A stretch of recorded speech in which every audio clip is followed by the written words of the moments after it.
bahagi ang mabuting balita ng Panginoon. Asahang may kaibigan ka, handang maglingkod sa iyo't Pinoy. Ano may panahon, naan ay pag-ibig ng Panginoon.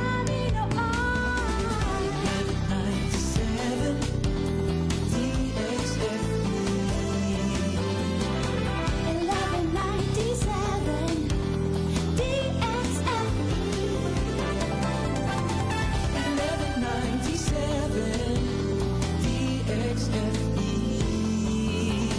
1197 DXFE. Good News Radio. Welcome to this year's edition of the Nutrition School on the Air.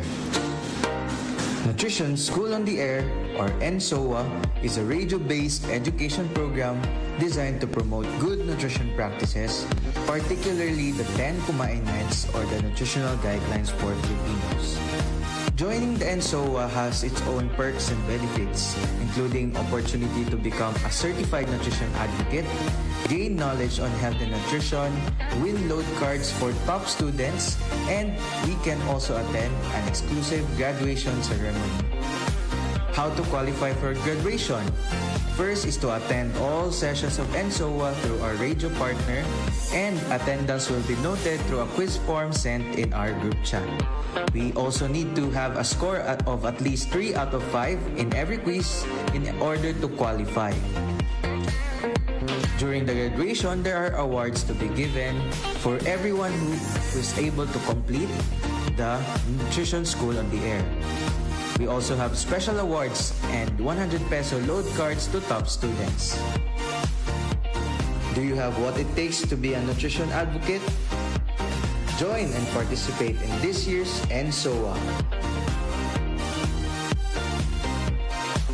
Ulirang ina, bigyan ng prutas at gulay ang inyong pamilya araw-araw. Iwas sakit na, menos gastos pa. Kumain ng 5 servings ng prutas at gulay araw-araw. Isang serving ay katumbas ng half cup ng lutong dahong gulay at maliit na prutas o medium slice. Ang pagkain ng prutas at gulay ay nakakatulong sa pag-iwas sa cancer, diabetes at hypertension. Wastong nutrisyon, alamin, gawin at palaganapin. Isang mensahe mula sa National Nutrition Council ng Department of Health. Nako, magandang umaga mga classmates! Kamusta po kayo? Ako to, ang inyong classmate, Magnolia. Makakasama niyo ako ngayon hanggang alas 11:30. Siyempre, hindi ako nag-iisa. Nandito po yung mga teachers natin ngayon, ha? So, bilang ako ay transferee lamang, sila po ang magpapakilala ng kanilang mga sarili. So, unahin na natin itong aking magandang teacher ngayon. Ma'am, pakilala po muna kayo sa ating mga classmates today. Okay, good morning everybody. Ako the IC Belen Inderio, Nutrition Officer 2 ng City Health Office Nutrition Division. Okay, anyong pogi nyo naman pong katabi? Ako po si David Ongking, inyong magiging teacher for this Commandment number 7, Nutrition Officer 2 gikan sa National Nutrition Council, Region 11. And syempre, gusto rin nating batiin ang ating mga classmates na ngayon ay nagpa-check attendance na ang BNS nating maganda from Sasa District na si Ma'am Leia Olanda. Ma'am, kamusta ka? Ikaw ba'y nakapag-aral sa ating topic ngayon or stuck ka pa rin sa kahapon? Hello to Ma'am Marian Guerra ng Kalina and Bernalyn Cadona ng Baguio District and of course si Ma'am Rufa Babano. Mga classmate, yung ating mga kaklase na wala pa sa classroom ngayon, pakitawagan na po sila, pakiremind po sila kasi tayo po ay nasa Commandment 7, nasa umagang ito. Naku, alam niyo po, minsan no, kinakabahan ako dito sa mga iodized salt na ito. And so gusto nating good morningin muna ang lahat ng ating mga, of course, yung mga teachers natin, yung mga classmates din po natin. So iilan pa lang kayo ha? 1, 2, 3, 4, 5. Si Richie Lubon ay nagparamdam na. So tawagan nyo na po, i-text nyo na po yung mga klase natin kasi bawal po sa atin na malate. So sana po ay samahan niyo kami hanggang alas 11:30 ngayong umagang ito. Yesterday, napag-usapan po natin mga sir, no? Yung Commandments number 6 at doon ako parang medyo nga luura aning yung timing pagid pa lunch good. No, pero na naka-realize ko ba nga halaoy kinahanglan gid nga maghugas kog kamot, no, naagi day mga gina-take for granted lang nato ba, no, yung mga classmates ko din kahapon sabi nila napag-usapan kasi namin yung mga crispy na chicken. Crispy on the outside but bloody on the inside, no? Onya feeling nako ako ra to, no? Ako ra ang naaying ato nga experience pero dili di ay. So medyo marami kami natutunan yesterday about sa tamang pag-prepare ng food, dapat tiyakin natin na laging malinis unya ato ang mga pagkaon ug ang tubig di ay. So karon sir, nakabalo lang gid ko no nga kumainment number 7 na. So unsa ang kumainment number 7? Atong kumainment number 7, naga-focus siya sa ato ang paggamit sa asin. Pero di lang basta asin, but kundi iodized salt. Grabe, parang medyo bago na siya sa kuha sir ha. Kay murag, of course, kaila kog Himalayan salt. Pero nga nung importante gyud nya iodized salt ra man gyud pag-iistoryahan karon, no? Yes. So mga classmates ha, tandaan natin ilabas yun ng mga ballpen ninyo at mga papel kay tudloan na tanilag importance anang iodized salt. Pero hello muna kay Gemmas Radores, Lingpolo Lucero, kay Villa Linyandug, Jean Guerrea ng Kilinan, and si Richie ay BNS ng Barangay Tigato, Buhangin District. So represented na sila pero gamay-gamay pa atong mga classmates karon, no? So sir, meron kaming mga, alam nyo naman po, may mga pa-contest talaga, no? Yes. So naatay mga top 3. Tapos syempre ako kahapon kasi sit-in lang ako no, wa jud ko ilabot. Wa pa ko nagpakabana, sir. Yes. May na lang naa sila Sir David. So sir, pwede mo bang i-announce sa atin sino po yung mga kaklasiko kahapon na medyo umexcel? Okay, daghan actually tag classmates kay najud tay 10 winners per session. So we selected participants sa 2 winners per question gahapon. So that's why importante jud natawagon na to tong classmates para daghan-daghan pud tag makadaog sa atong mga pa-premyo og maka-attend exclusively sa atong graduation ceremony, no? So atong winners, 10 winners for yesterday's episode sa Kumainment number 6. We have Ma'am Annalyn Mananita Nunez, Gemmas Radores, Noveleta Tariao, Maria Crisanta Monica, Dang Kalim, Nanet Lim Quiroda, Villalin Landog, Richie Lubon, Leia Velos Olanda, Rufa C. Babano, and Bernalyn T. Cardona. Grabe, 10 no, na mga umeffort talaga yesterday. Ano kay Sir David ba? Alain na, ni effort man sa doon. Ano naman akong pangalan dira, no? Perfect score. Oo, sila. Pero ako napod ko'y wala na tubag. Mao sigurong wa ko'y load.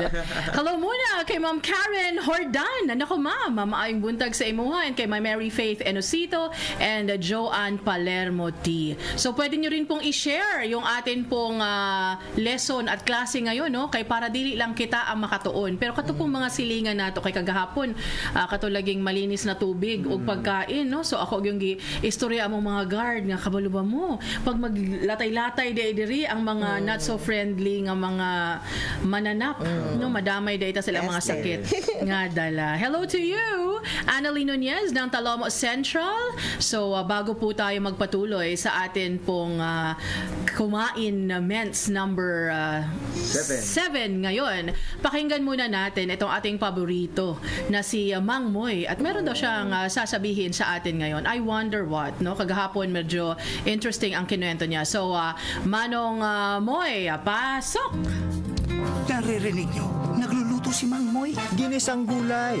Lagyan natin ng asin para malasa. At ayon sa Kumainment number 7, iodized salt ang gagamitin ko. Stricto si Mang Moy kahit sa pagtimpla. Siyempre, para may iodine. Mahusay ito sa mga buntis dahil tumutulong sa mental at physical development ng magiging sanggol nila. Iwas goiter din. Nag-iodized salt kaya ang nanay ko nung ipinagbubuntis ako. Ano sa palagay mo, Elmer? Sundin ang 10 Kumainments para sa sigla at lakas ng buhay. Paalala ng National Nutrition Council ng DOH. Grabe si Mang Moy at si Elmer, no? Ang sakit nung tanong niya, na nanay mo ba nag-iodized salt kaya nung bata ka pa? So yan po ang ating pag-aaralan ngayon, mga classmates. Ang Kumainment number 7, gumamit po tayo ng iodized salt. So mga sir, bakit po ba? Okay, so umpisa na to noon sa may difference sa normal salt sa iodized salt. So, ang iodized salt, enriched na siya with the mineral called iodine. So, kanang iodine, makita na siya naturally sa atong mga seafood o sa atong mga lamang dagat kay natural man siya na part sa atong oceans. But, ang kailangan manggod sa ato ang iodine, makuha na to siya in normal amounts, and one of the ways is by taking iodized salt. So, ang iodine, makapag-produce na siya og thyroid hormones na mo'y makakuan sa atong metabolism, makaset sa tone sa atong metabolism. Kung gamay ra ang mahatag na thyroid hormones, dili ta motubo. Kung sobra pod ang thyroid hormones, dako pod siya impact sa other processes sa atong lawas, no? And mo na siya para atong mga energy, atong mga carbohydrates, proteins and fats na atong ginakaon, ma-process siya tarong sa atong iodine. Mo nang kailangan pod na siya sa atong body temperature control. Nako, parang napakalawak ng sinabi mo, sir, no? Nga kinahanglan na to siya para sa atong metabolism. So feeling ko kaya siguro ako ganito ngayon, kulang ako sa iodized salt. No? So murag mamersonal man in so wade sa kuha oy, no? So gani, no? So karon pangutanon na pud akong hala, akong metabolism na ay problema, so basig kulang pud ko og iodized salt. So aside sa metabolism, ma'am, unsa pa kaya ang importance ni iodine para sa kuang lawas og sa specifically sa mga bata? Kay di ba niingon ka ganina si Mang kito to si Mang something, no, nga importante daw sa mga bata. So ma'am, bakit po? So katong nangutana sa ba, yung mama ba daw nagkaon ba daw iodized salt? Kay base na question yung mentality. Kay very important ang iodine sa nutrition o diet ni mother because affected ang baby sa iyang tiyan. So importante ang iodine sa baby na na-develop sa tiyan kay nag-develop ni sa proper bone development o iyang growth sa iyang brain. So eventually kung dili proper ang diet ni mama sa with iodine, ang gawa sa bata is nagud siya defect. So later siguro ma-discuss nato ang mga defects ni baby before pa siya mapanganak ni mama kung ang diet ni mama kulang sa iodine. So paano yan? Kailan na ipapasa ni mama kay baby ang iodine? Yeah. Kay ang iyahang maternal thyroid hormone na gina-propagate pod sa iodine is ginakuha pod ni baby. So we know nga ang nourishment ni baby nagdepende gyud sa nourishment pod ni mama. So kung dili proper ang iodine content sa diet ni mama, isulti na lang siguro nako ang mga defect kay baby, no? So ang magawas ana kay may possibility nga bingi si baby, dili ka istorya or even mag-blind si baby. Og ang sad fact pagyud kay si mama magkaroon ng miscarriage or mag-stillbirth. So basically, habang nagpapa-breastfeed si mama, dito niya mapasa sa iyang anak ang katong iodine nga na-take in ni mama. Before pa sa breastfeeding, napasa tiyan ni mama ang baby. So while ginanourish ni mama ang bata, nagakuha na siya iodine from the diet of the mother. Dapat ka na pa lang si pregnant mother, dapat enough na ang iodine sa iyang diet. Nabatay title aning disorder na ni or kakukulangan ng iodine? Yes. Ikaw, sir? So, yes, natay title sa iodine, pagkakulang sa iodine sa atong lawas. So, man ang ginatawag nato na iodine deficiency disorder. So, unsa man ang IDD? Mo na siya, mailhan nato na sa iyahang last form. Actually, ginatawag niya goiter, which is ang normal na pagdako sa ato ang neck na makita jud nato na siya tungod sa kakulangan jud na sa iodine. So higit pa sa bosyo, ang laing pang mga dangers sa mga goiter or iodine deficiency, ilabi na sa ato ang mga kabatanon, poor ang ilahang growth and development, poor ang ilahang brain development. Actually, we have 13.5 IQ points ang ma-minus kung dili enough ang iodine na ma-introduce kay baby during maternal pregnancy pati na sa breastfeeding. Muna importante jud na sa sugod pa lang dana sa diet ni mommy ang iodine and mapasa po siya sa feeding ni baby sa complementary feeding later on. So yun, matong giingon ni Ma'am Belen, no, na kung dili jud siya maagapan even during maternal during nung ginagbuntis pa si mommy, pwede siyang magkakuan of birth defects or stillbirth. Ay, kaya pala, no, sabi ni Ma'am Belen din kanina na magkaroon ng parang mental deficiency, nga dili kayo siya makagets, no? Tungod lang sa isa ka ingredient, Yes. no, kadako ang iyahang importansya kumbaga. So kaluoy po di sa ato ang baby, no, nga kung kita nga mga inahan, dili po di magpakabana sa kung unsa ang dapat natong kaunon. And you mentioned kanina, ma'am, no, nga pwede siyang makuhaan or pwede po nga patay ang baby nga mogawa sa iyaha. And napakasimple lang pala ng solusyon, no, iodized salt lang. So ano pa po ba yung mga bad news na dala nitong iodine deficiency na ito? I think yun na po yun na kuha na ni Ma'am Belen actually kanina. Siguro pwede na tayo mag-go sa mga Good news naman. Good news. Ayan. So pwede maiwasan jud ang IDD. Now ang problema manggod sa iodine deficiency, abunda ni siya sa mga communities, sa atong mga rural communities na walay access sa seafood before. That's why ang isang intervention or isa ka move na gihimo sa gobyerno natay national fortification, whereas ang ato ang asin gihaluag iodine para moto ang makanindot sa nutrients sa delivery sa atong mga gikaunan kay tungod ang salt is a universal panlasa na to. So dito gi-insert siya dito para tanan household supposedly na-joy iodine na whereas kung whether kung naa sila sa coastal communities or naa sila sa landlocked. Teka, sabi mo whether naa sila sa coastal community. Kaya di ba na-mention na to earlier kaganina nga kasagaran makuha ang iodine sa mga shellfish, mga lamang dagat. So nagpuyo man ko sa kilid sa dagat, di na lang ko mag-iodized salt. Dili, that's why kuan gyapon while natay access, we do not assure na katong mga lamang dagat mo jud puto atong ginakaon na by coastal communities na nagapalit gyapon sila og kanang dilata kay mo may cheap and accessible. That's why nagyapon possibility that they will have iodine deficiency. Now ang intervention sa gobyerno na gihalo sa asin ang iodine, mas dako jud siya chance na accessible and mas friendly sa tanan households. Actually, that is really good news, sir, no, og ma'am, kay imagine pila ka kilong shellfish akong kaunon kada adlaw so that makuha na ako ang kinahanglan. Yes. So karon ang ato ang gobyerno naghatag na og solusyon sa atoa para dili na ta magkalisod-lisod, and iodized salt lang yan. Naabatay ko ani sir, naabatay law ani or unsa man ni naabatay pwedeng gunitan ani? Yeah. Aside sa katong law sa food fortification, which is part sa food fortification is to iodize our salt, is naapos tayo ginatawag nga asin law. Yes. So nag-rhyme siya no sa asin. So actually it is Republic Act 8172 or Asin Law, which is Act for Salt Iodization Nationwide. So na promulgate ni siya 1995. Actually sa uban nga countries dugay na ni siya naging law. Naulahira So ta? 1995 pata diri sa Philippines, but then maayo pod ang feedback kay pag promulgate ani few years from that nakita dayon ang positive effect ani.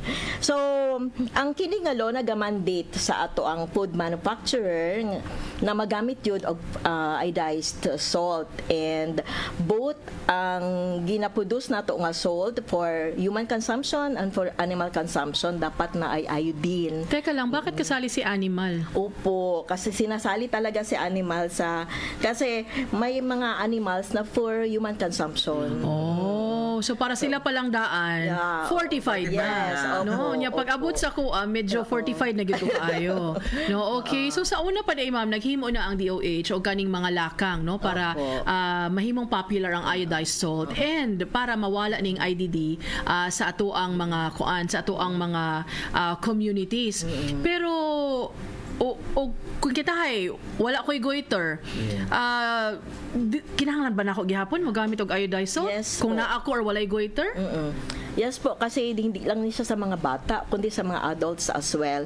Kaya for prevention, kabalo ta sa gamit sa iodine is na ma-prevent ang karoon ng IDD nato. So kung natay IDD magkaroon tag thyroid, which is the immediate manifestation of the disorder. Kung naatay thyroid problem, usually ang result ana is dali ta makapoy, o hindi ta mag-hypothyroidism or hyperthyroidism. Kaya ma'am, kung na kay hypo, usually nagagain kag weight. Ako Kung gid mo gitanaw ba sa mga ingon ana? Ma'am, Ma'am, kagahapon pa magud ko na sakit-sakitan ko diri ma'am. Pwede bang dili kayo? Dili na tatanaw. Gani, dihan na nakatanaw sa iya. So okay. Yeah, oo. Kung hyperthyroidism pod, so kulang pug ka sa iodine, so payat pug ka. So affected yun imong performance. If you are a worker, affected imong performance kay dali ka makapoy. And all throughout the life stages, kung kulang ang iodine, like especially sa mga school age children, ang ilahang understanding is very limited. And dili lang na siya physical, ma'am, but also social and mental. Ngano social? Kaya it's because gina-isolate nila ilang sarili from other people, from their classmates. Oo, mentally affected din sila. And eventually, no, imagine lang nato unsa ang pagdako sa bata, unsa siya kung gina-isolate niya iyang kaugalingon from the crowd. So, maupo na ang mental, indirect effect ng salat sa iodine ng ato ang diet. Ay, grabe naman pala, no? Kanang murag gina-take for granted lang nato na pero dako day kaayo siya og kahimuan. We're going to take a short break muna, ha. Batiin ko lang muna yung ating mga kaklase na nagparamdam kay basig na ay mag-atang sa kuha sa kanto kay wala na ko sila nag-greet, no? Hello muna kay Mama Annalyn Nunez. Thank you so much for joining us today. Kay Joanne T, Dang Kalim, and naku, parang mga kilala ko na itong mga classmates ko, no? Hello sa inyo mga friends. Kay Ma'am Nanith Quiroda, Novelet Tariao, and Joreline Marabulas. Also kay Ne Pepito. Good morning daw, Ma'am Bilen. Yes, BNS na ko na sila sa Barangay Matina Pangi. Hello! Bantay. Good morning! Bantay, og dili ni katubag sa mga questions o niya. Ma'am Ne, ha? Kay proud ba ka is Ma'am Bilen sa imuha? Yay. Ay, namimiss ka na daw ni Ma'am Annalyn Nunez, Yeah. Ma'am Bilen. So ito din ba ay Yeah, ano mo, BNS? Opo. Murag na ay ko Andrea, na ay mga mga suki natin talaga ngayon. So sige sir, game na po tayo. Ang aking papel ay bumabaliktad. So gumagano na ako ngayon. So anyway, very short break lang muna sandali, ha. At I am just going to fix ito pong aking papel kasi baliktad po siya ngayon. Short break lang, magbabalik po ang ating ENSOA in a few minutes.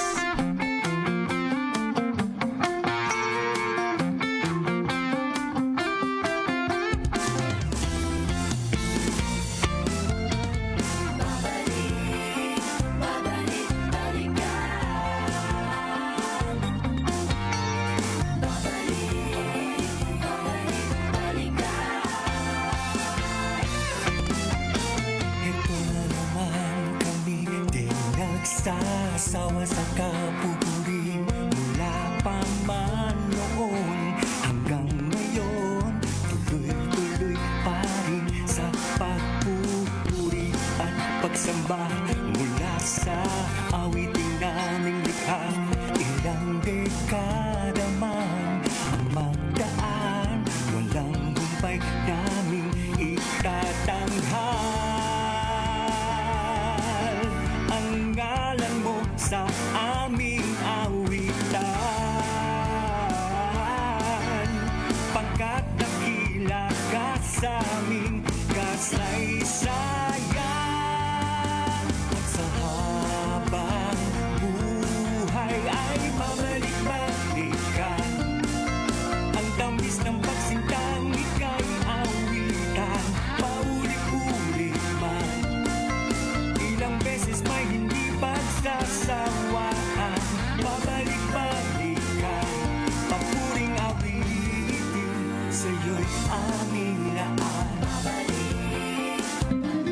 Nagbabalik po ang ating Kumain Men sa ngayon, no? Parang grabe, kinabahan ako dun sa iodized salt. Feeling ko talaga medyo kinulang yung nanay ko sa pagpapakain sa akin ng iodized salt noon. So sinabi niyo po, ma'am, kanina, yun pong ating kailangan pa rin, with or without goiter ka, kailangan mo pa rin ng iodized salt. So kayo na mga kaklase ko ngayon, kahit wala kayong goiter, dapat isali pa rin natin yung ating mga iodized salt sa ating dieta araw-araw, no? Kay especially sa ato, ano yung mga kababaihan karamihan. No, bakit po ba naka-highlight na naman yung mga babae dyan, ma'am? Okay. So sa mga reproductive age sa babae or WARA atong term no, from 14 years old to 49 years old. Unsa ng WARA? Women of reproductive age. Okay. 14 years old to 49 years old dapat proper enough ang iodine sa ilang diet kasi later on kung mag-marry sila, magbuntis, maayo ang development sa ilang baby. As we mentioned before, maiwasan nato ang defects sa baby as well as tama ang sustansya po ni mama as a mother. So pwede na di ko dili kaayo kay na naman ko sa 50. Sa reproductive age kasi ang pinag-uusapan natin. Pero even older women, Yes po. kinahanglan ba gihapon? Yes po. Bakit Kasi po? all life stages kasi yung ating iodine. Maski adult na ka or even elderlies like senior citizen and above, kailangan din natin ng iodine kay pwede po ta magkaroog IDD. O walay limit manggod ang IDD kung salat ang atong iodine. Still we will be experiencing IDD and akong gi-mention ganina ang yang immediate nga makita nato nga result kay tong goiter. Oo. So magkaroon kag ng energy deficit. Yeah. Oo. Tapos Permi kapoy, no? kapoy, permi at the age of ano pa lang ka ma'am, 55 or 60 wala na kapoy na, you age as 70 years old or 80 guna ka anak ma'am. Kapoy naman gani ko sa 50. Kapoy sa 50 basi salat tag iodine. Gani, no? Alam, magluto ba yung taon-taon? Our diet. Gani, 10:53 na, no? So, uso na ngayon ang luto ngayon ng mga nanay natin. So, dapat sinasali pala natin yung mga iodized salt. Pero ma'am, muinit man siya, babukalan man ako siya, dili mawala ng iodine, ana. Okay, sir. Okay, so kanang sa iodine, usually better jud na siya na i-add pag last na kanang before na ihaon kay nadyoy times na ba disperse ang iodine pag una nato siya ibutang ma-disperse na siya sa kawali kanang sa kilid-kilid na dili maapektuhan and para po mas concentrated or mas purest form of iodine ang atong dawat sa atong lawas while dili man siya mawala pero posible na naa siya sa mabili na siya sa around the surfaces of our cooking area mo nang dili nato siya ma-ingest fully. Alam mo, you learn something new every day, good. Yes. Kaya ako, gagamit man ko honestly og iodine, no? So, lahi siguro nga nung medyo kulang ko sa mental, kuan karon og physical, whatever. Gagamit ko og iodine, pero magud ka, di ba? Ang tudlo magud sa imuha kung magluto ka, you season as you go. Yes. No? So, magluto ko, magisa-gisa ko, butang na ko og asin. No? Magbutang na pod ko ani, magbutang na pod ko og asin. So, mali pala yung ginagawa ko. Yes. Pang last stage siya usually. So, unaha sa ang other condiments. Then, if kulang pa dyan ang lasa, then you can add salt at the end. Sabi ko sa'yo kanina, di ba, konti lang yung mga asin na kilala ko. Kilala ko si Himalayan pink salt. Okay. No? Unya naman po tayo yung mga kanang ginatawag nila nga sea salt. Taas po na siya sa iodine, kaya ingon baya mo mga lamang dagat and whatever. So, I would assume na itong sea salt na ito ay medyo taas-taas po ni sa iodine. Sige, ako yung mutabag, no? So, daghan tag sources sa iodine. So, natural source kay ang sea salt. But then, sama sa mention ganina, ang mga marine sources of iodine, nubo lang yun siya iodine. That's why gina-fortify nato with a specific amount of iodine ang ato ang mga pagkaon, particularly ang atong asin. So, sea salt is, naadi rin na mention, gamay lang yun siya, 0.71 milligram ng iodine ang As compared- content ng sea salt as compared tong gina-iodized nato ang salt which is 7.65 to 100 milligrams per kilo. So dako gyud kay ang difference. So tama tong gi-mention ma'am, no, we need to eat a lot, kilos and kilos of seafood para makuha nato ang proper amount ng iodine needed by the body. But then kung iodized salt na siya, enough lang yun ang atong kailangan. Kaya pala, no, ang tinuturo din sa amin pag nagluto ka, pag iodized salt na imong gamiton, medyo gamay rapod. So, mura ko sa'yo, makatipid-tipid, sige, repod taani, no? But then you said, kasi ako, I would think na sea salt guna siya. So, parat guna siya kaayo. Unya, asa man nagpuyo ang mga lamang dagat sa sea. Sa sea. No? So, pure guna siya. Pero mali di ang ato ang mga panghuna-huna, no? Mo ganing dapat guna mga classmates, di ta mo absent kay binatog, okay na si sea salt, pero 0.71 as compared to 7.65 to 100 milligrams kada kilo. So, medyo dako-dako guna siya siya og difference. So, kung ingon ani ang case, di na lang ko dito sa sea salt, mo ato na lang kog iodized salt, no? And ano ba yan? Niluto ko na siya, sabi niyo po last, no? Nya kita magsawsawan ko, okay lang gihapon nga katong iodized salt ang ako ang ibutang imbis na katong mga normal nga asin og patis nga ako ang ginagamit. Would you say na better pa rin si iodized in that case? Sige ma'am. Sa Usually ang available naman good sa ato karon kay iodized salt naman good, pero ang my concern lang is how iodized is the iodized salt. Ang concern karon nalibog ka ma'am. So yung meron kasi tayong prescribed na about ng iodine sa ating iodized salt. Yun yung challenge sa government. Kung yung iodine ba sa ating iodized salt is tama pa ba? But then kita man gud nga Filipinos mahilig taog sawsawan. Parat na ang atong sudan magsawsawan pata. Muna gina-advocate na mo sa nutrition division na bawasan ang maaalat. So, supposedly dili na gyud ta magsawsawan ma'am. Kaya na-incorporate mo gud nato atong alat sa pagluto pa lang. So enough na good siya to taste our food. But then Filipinos, may sawsawan pa on top the maalat na sudan. So, kumusta itong mga kidneys? Mao na Bale? ma'am. Hypertensive ang tao, may kidney problem. Napa ko sa hypertensive ma. Dili sa nato Dapat sa dungagan kidney. ha. So karon malamang dili na ko magsawsawan. Pero sa hay magud man bland kaayo ang Pwede ka food. magsuka na lang ma'am. suka na daghag lamas. Yes, lamas. So, sibuyas, yan. So unsa ba mga isda og mga lamang dagat no nga na-mention ninyo kaganina ang mga shellfish, alimango. Pero bawal man ni sa religion ng alimango kay mahal man kaayo. No? So tahong pwede pa siguro, talaba medyo bawal pud sa religion og alamang. At daghan ba ni sila og kuan? Daghan ba ni sila og mga iodine and even yung mga seaweeds, di ba? Kay mao ba yan ang mga ampay nato nga tapad sa prito, mga seaweeds na guso lato og katong napay isa. No murag tulo na sila kabuok, no na kung unsa man ang mga seaweeds na. Yeah, so eto ba sila ay mga nasa okay tayo dito in terms of what we're talking about iodized salt. So safe itong mga food na to. Opo, oo. It's great to include naman na mas okay naman siya na i-appeal sa atong diet pero dili lang siya consistently available jud sa ato ang kuan kay syempre mahal. So syempre ang most accessible jud na form of iodine na makuha nato sa lawas is iodized salt. That's why marag may mo na siyang pwede na to i-include if we can, but if not then use iodized salt na lang. Oo, pero sir, meron ako nakikita sa grocery nga medyo maglibog ko ba. Lain-lain man na itsura sa mga asin.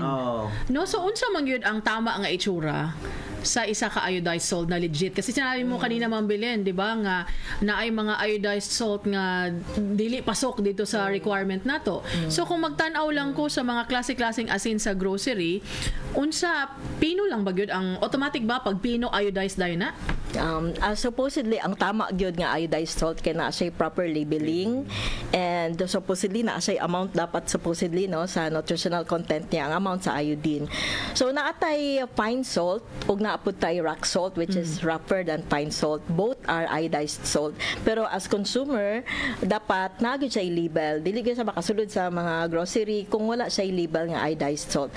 Pero ang akong concern lang ganina kung how iodized are the iodized salt. So mao na ang that's why naatay CBAT-F which is City Bantay Asin Task Force na To the point, yes, collaboration pud ni siya sa national and local government units like DOH, FDA, sa Nutrition Division sa local, the environmental sanitation, the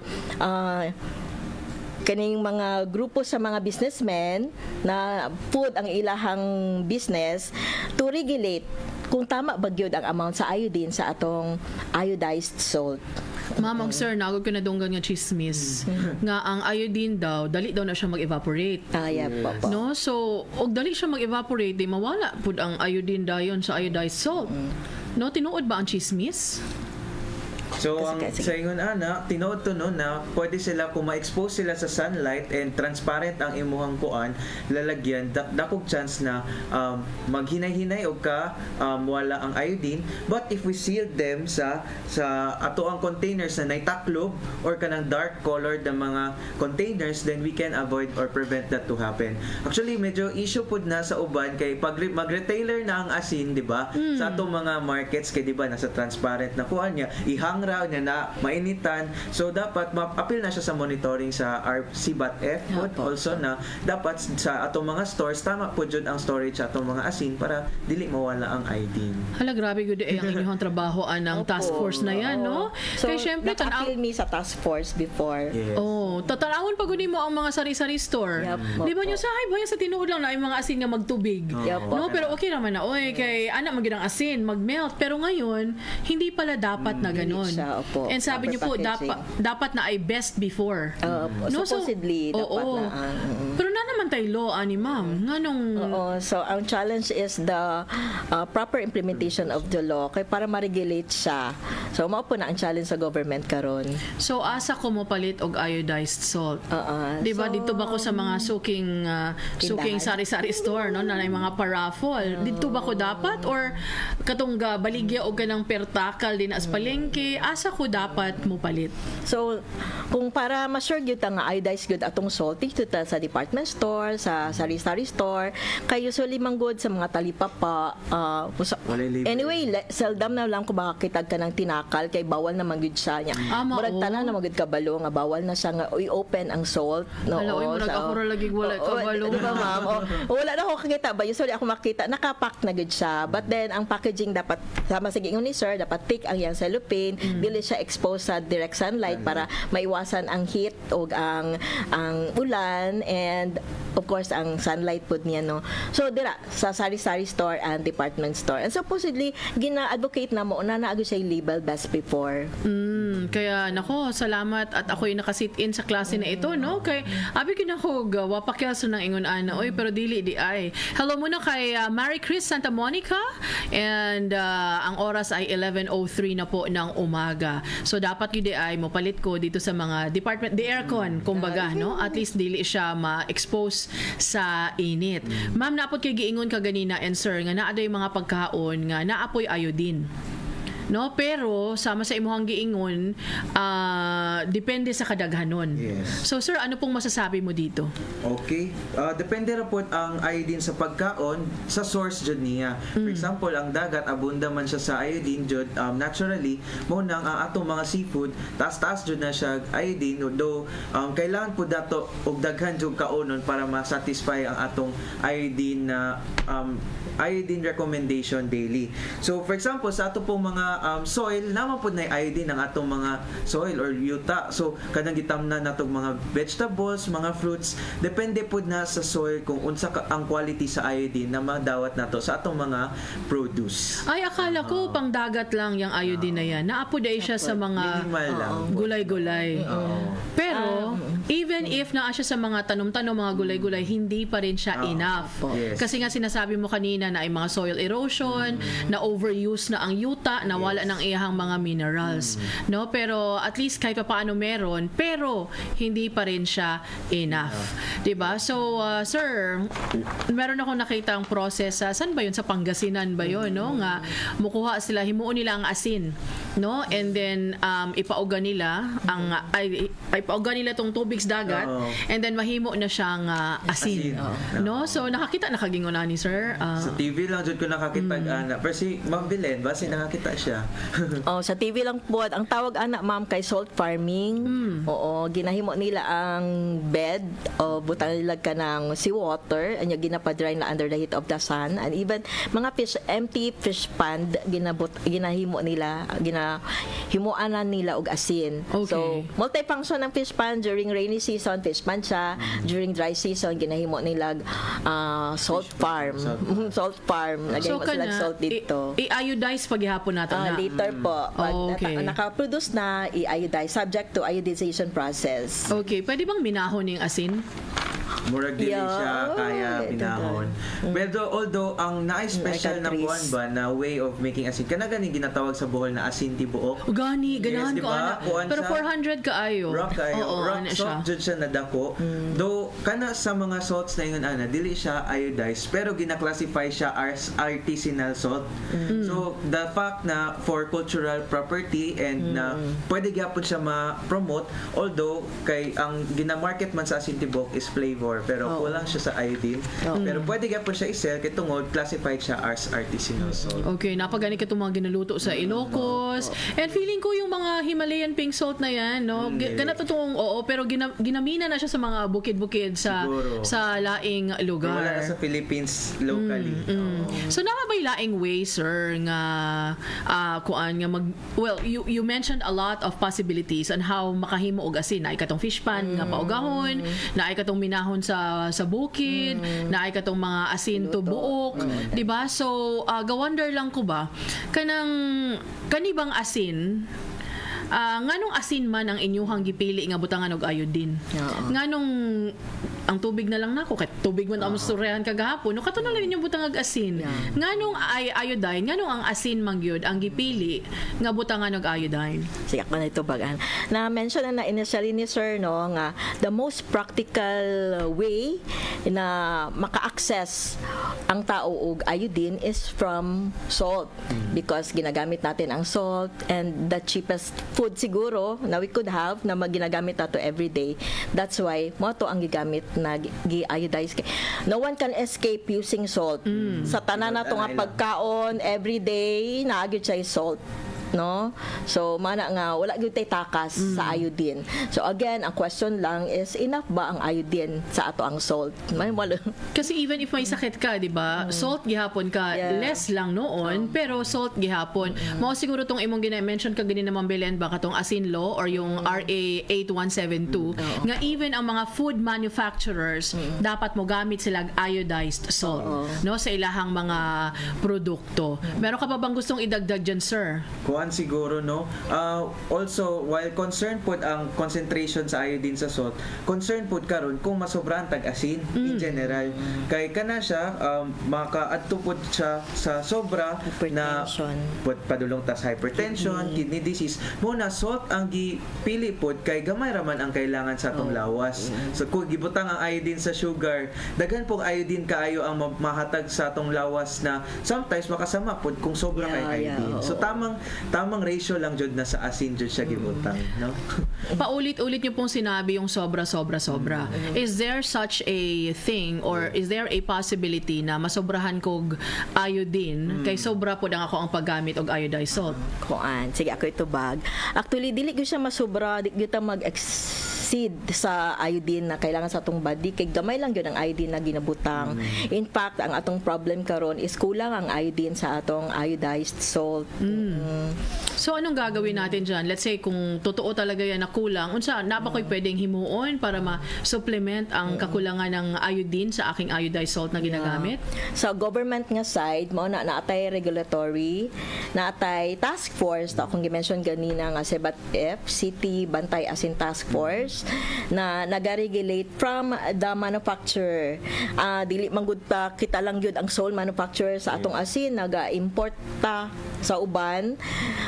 Moto atong gina-check na manggutay checker kung unsang iodine content sa kadto nga salt, and even sa ginabenta dira sa supermarket, sa atong sari-sari store, much more sa mga kanang dira lang sa open market.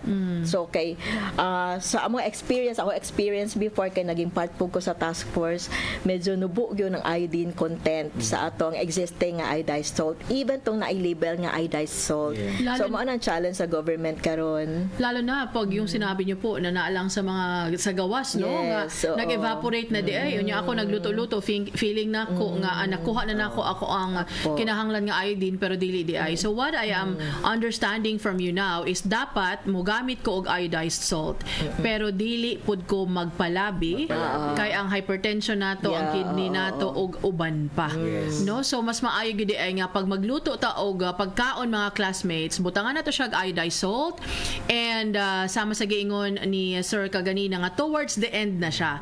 And then gawin din nating habit, no, nga wala pa gani nato gitilawan ang pagkaon kay usahay manggod, no, nga wala pa nako gitilawan gibutangan na nako unya na sobraan ba or nakulangan. Kaya to mga classmates natin tandaan natin, alisin na natin yung ibang klaseng mga salt sa ating mga cupboard and then mag-iodized salt na ta kay para mawala ning iodine deficiency disorders or IDD. kasi hindi lang pala sa mga bata, no? Sinimulan natin kanina, sabi ni Mang, sino si Mang something, nasa bata.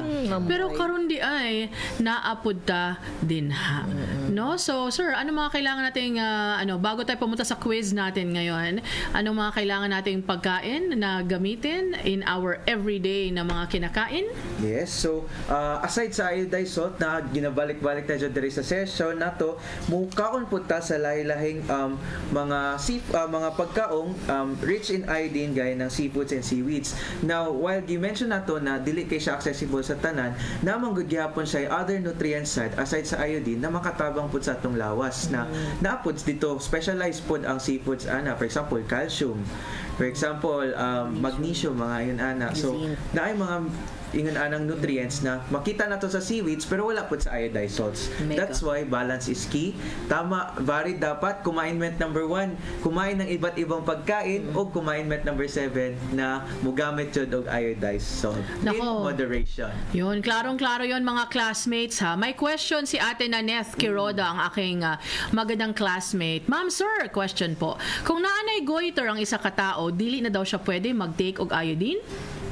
Iodine mas recommended hinuon siya na mag-consume og iodized salt para ma-relieve iyang iodine. With medication na pud na nagihatag sa doktor kay ang micronutrient deficiency, while it is nutritional concern, pwede man pud siya matabangan sa medical professionals pud nato.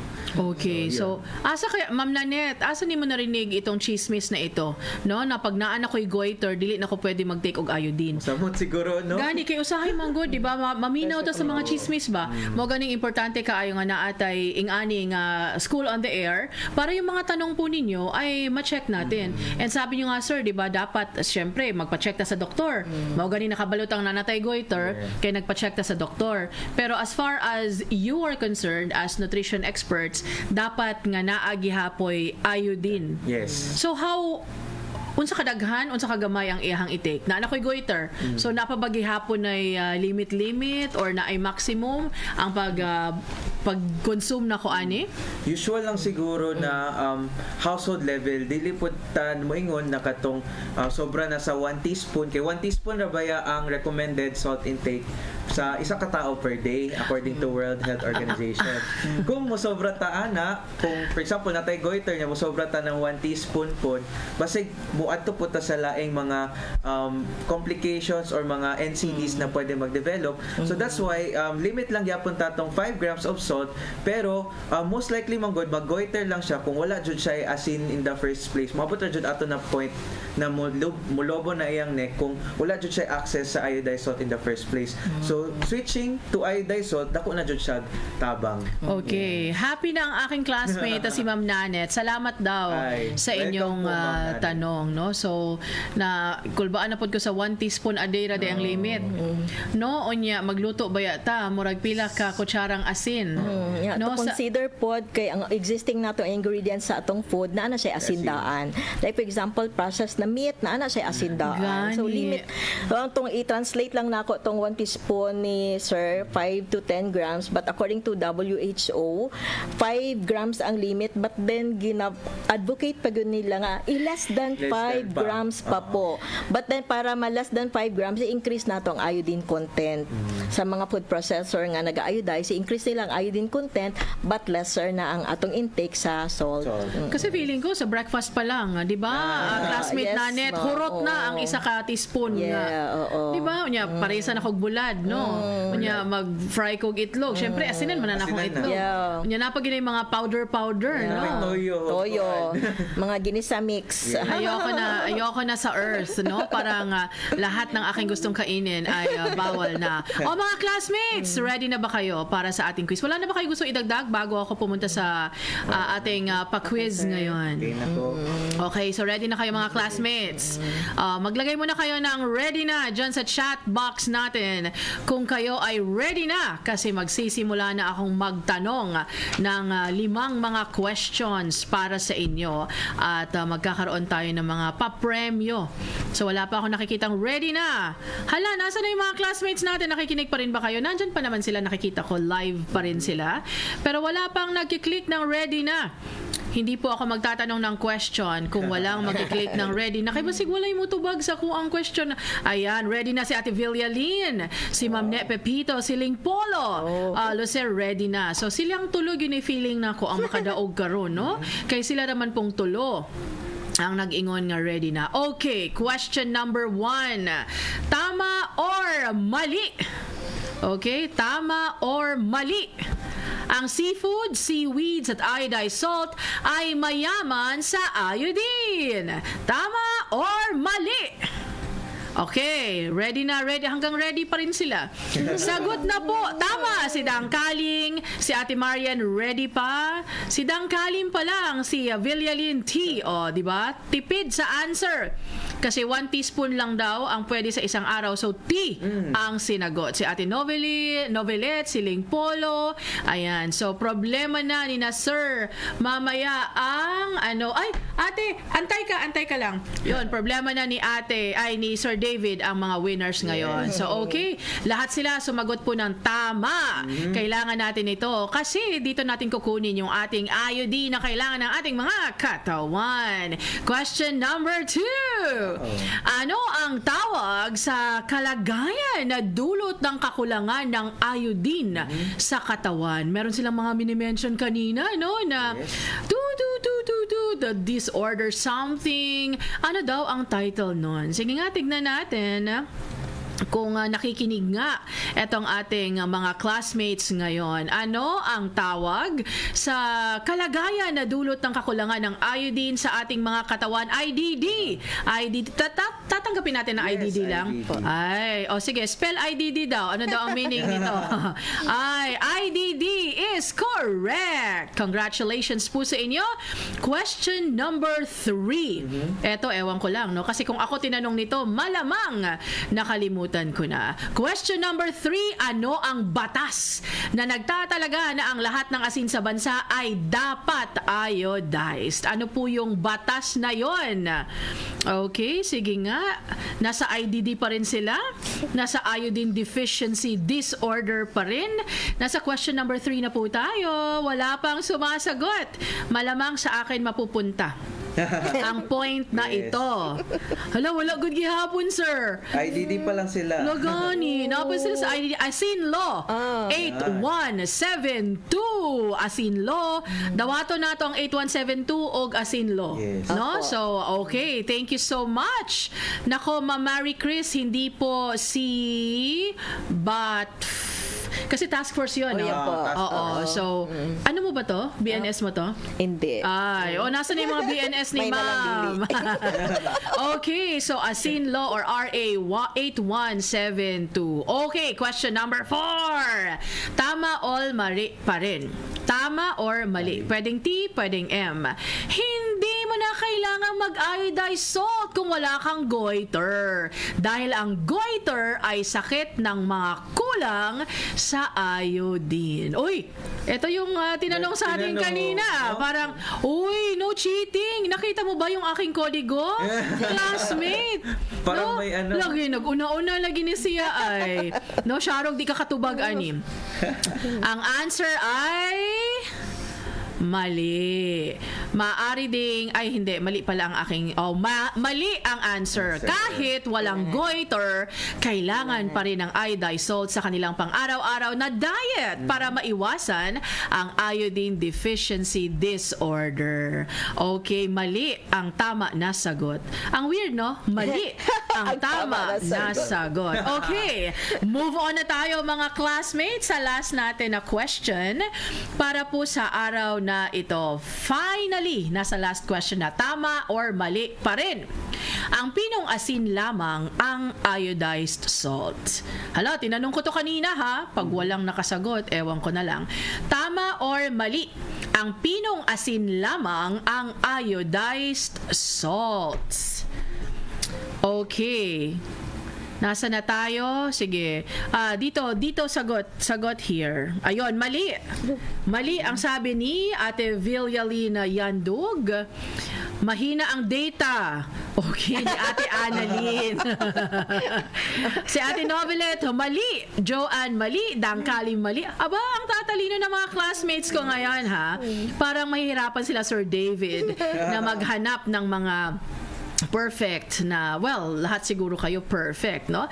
And dahil dyan, mga classmates, tapos na po ang ating mga pa-quiz ngayon. Ang oras ay 11:21 ng umaga. Time for us to cook. Ano po yung ihahanda natin na gagamitin nating asin para sa atin pong mga lulutuin ngayon?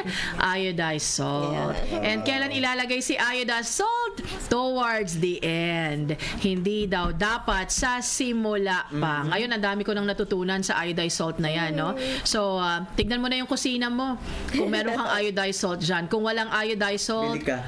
saan bibili? Sa Mga trusted na may label. Yes. Tapos dapat ang plastic ay Makapal. oh, di ba? Ako na nag-quiz. Very good, teachers. Very good. No? So, yung ating mga teachers, nakinig din sila sa mga sinabi nila. So, we are going to say goodbye now. Kayo na po unang pasalamat sa ating mga classmates at tayo po ay magbababay na ngayon. Okay, so thank you very much sa DXFE 1197, Ma'am Maggie, for having us today. Dako pod ang opportunity jud sa ENSOA na maka-provide og kanang access sa mga 10 commandments na information. Kaya di ba yan nilalim na ginakuan lang siya, roll out usually kay lisod siya kay taas. But through the ENSOA program, daghan kayo tag sessions na dako jud learnings ang atong mga estudyante, and we are happy na ma-continue ni Ana for the past 8 sessions, and in behalf sa mo ang NPC, si Ma'am Retzebeth M. Lakihon, we are very thankful for this opportunity once again. Okay, so in behalf sa City Health Office, sa Nutrition Division, thank you sa DXFE 1197 kay Ma'am Maggie, first time na ako diri. And again, sama sa giingon ni Sir David, it's a very good opportunity to advocate ang mga pinggang Pinoy and 10 commandments. Pa-shout out lang po ko for the support of these people. Amo ang department head kay Dr. Tomas Miguel S. Ababon. Hello sir, thank you for supporting us always. Amo ang division head si Ma'am Elizabeth B. Banson. Hello Ma'am Beth, kilala mo po siya ma'am? Opo. Opo, nakabisit na po siya dito. Opo.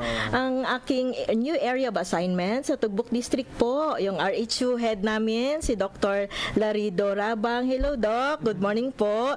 And then sa aking pila ka area of assignment sa Super Health Center ng Barangay Los Amigos, super talaga. Under kay Dr.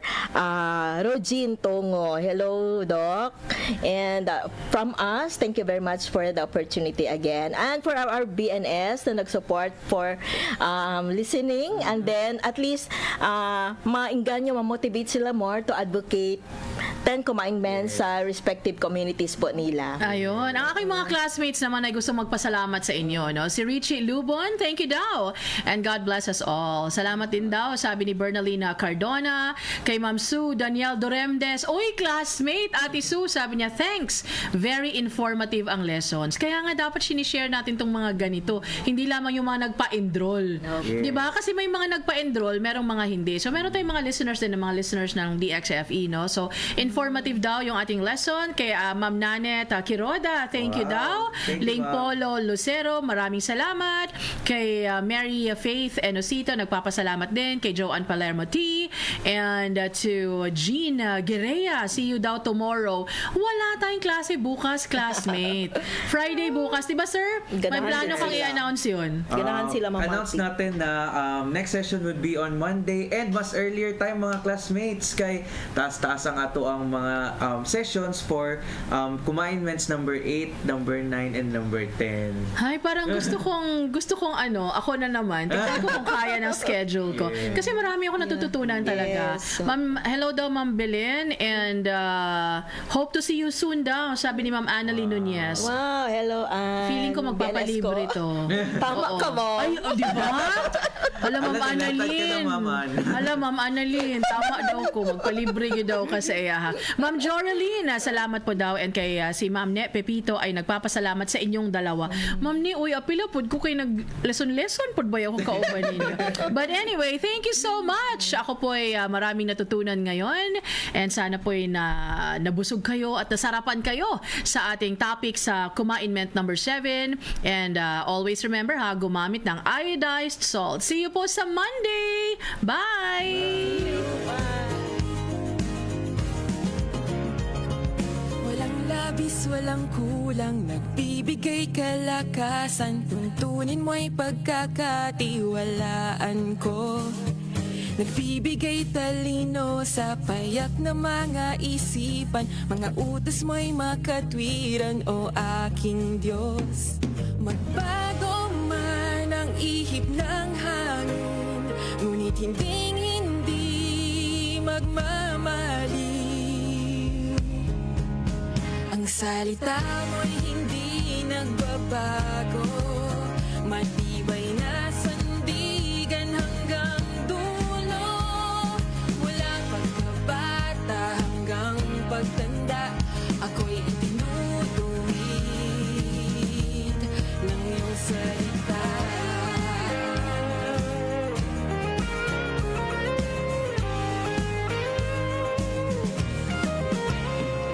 Nagbibigay kagalakan sa aking puso at kalooban, at pangunawa dito sa aking isipan. Hindi ko tatalikuran, gabay sa aking daraanan, ako'y magpapatuloy magpakailanman. Pinagbala ang sa Diyos